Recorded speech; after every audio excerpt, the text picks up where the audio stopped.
ನಿಂದು ತಾಯಿ ಗುಣ ತೀರೋದಿಲ್ಲ ಋಣ, ನೀನು ನಮ್ಮ ಪಾಲಿಗೆ ಎಂದು ದೇವ್ರಯ್ಯ.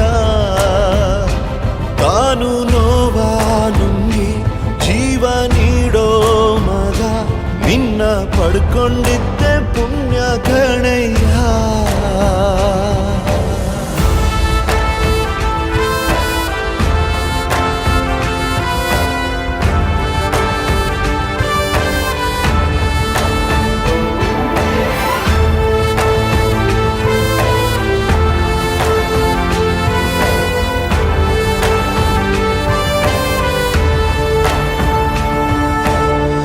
ಅನ್ನ ಕೊಡೋ ಭೂಮಿನು ಹೊಗಳುತ್ತಿದೆ ನಿನ್ನನ್ನು, ಊರನ್ನೇ ಬೆಳಗೋ ವಜ್ರ ನೀನು.